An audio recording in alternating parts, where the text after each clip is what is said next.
Será que realmente tapioca é melhor do que pão no processo de emagrecimento? É sobre isso que eu quero conversar com você nesse vídeo, principalmente se você gosta de pão, se pão faz mais sentido na sua alimentação, se você não gosta de tapioca, se você está no processo de emagrecimento, então vamos conversar um pouquinho sobre, tá? Para começar, vamos analisar juntos a tabela nutricional do pãozinho e da tapioca, tá? Numa quantidade de 50 gramas, que é basicamente a quantidade de peso que tem uma unidade de pão francês, né? O pãozinho de sal, e 50 gramas da farinha de tapioca.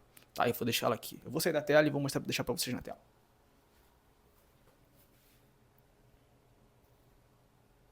Voltei. E é isso. Vocês viram aí a diferença, né? Mais ou menos a comparação entre 50 gramas de um e 50 gramas da outra. Agora vamos pensar um pouco mais a fundo, tá? Quando a gente compara esses dois alimentos. Se a gente olhar por caloria apenas, calorias são bem próximas. Concorda comigo? Sim, são bem próximas. Se a gente for olhar um pouco mais além, nos outros macros, você vai ver que o pãozinho ele vai ter mais nutrientes ali, principalmente proteína, do que a tapioca na sua comparação entre os dois. Temos esse consenso também, né? Mas no geral, sendo bem sincero, eles são muito parecidos. Então essa rixa não faz o mínimo de sentido, tá? Se você gosta mais de pão, vai no pão. Se você gosta mais de tapioca, ajuste a tapioca, tá? Porém, eu quero te fazer nesse vídeo ter um olhar mais crítico sobre essa rixa que não faz o mínimo de sentido, chega até a ser boba, tá? Que é principalmente esse endeusamento da farinha de tapioca, da tapioca. Em contrapartida, você tem o pão sendo tratado como um grande vilão, como um grande culpado da obesidade mundial, tá? O que não faz o mínimo de sentido. E aí, se a gente comparar esses 50 gramas que a gente citou no início do vídeo, dá uma unidade, basicamente, de um pãozinho. Ok, é super aceitável, dá para você comer tranquilamente, né? Agora, quando você converte esses 50 gramas para tapioca, vai dar uma média de 2 colheres e meia de tapioca. E a pergunta é, dá para se fazer uma boa tapioca com apenas 2 colheres e meia de farinha de tapioca?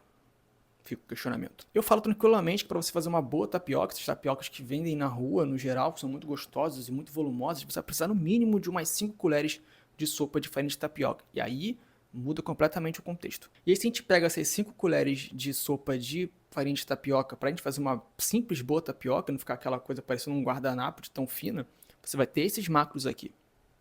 Aí a gente já extrapola a comparação com o simples pãozinho, correto? E aí, pra gente fechar essa discussão que não faz o mínimo de sentido, é muito importante entender que o pãozinho ele é muito mais culturalmente acessível do que a farinha de tapioca na grande maioria da população. O que não faz da tapioca uma opção ruim, pelo contrário, é uma ótima opção. Principalmente se você é uma pessoa que possui doença celíaca, que realmente é a pessoa que precisa se preocupar com o consumo de glúten. Se você não tem esse tipo de doença, não faz o mínimo sentido você ter medo de consumir glúten, tá? Em pleno 2025. A grande verdade é que ambos, ajustados de forma inteligente, podem fazer parte tranquilamente do seu processo de emagrecimento, da sua alimentação e tudo mais, tá bom?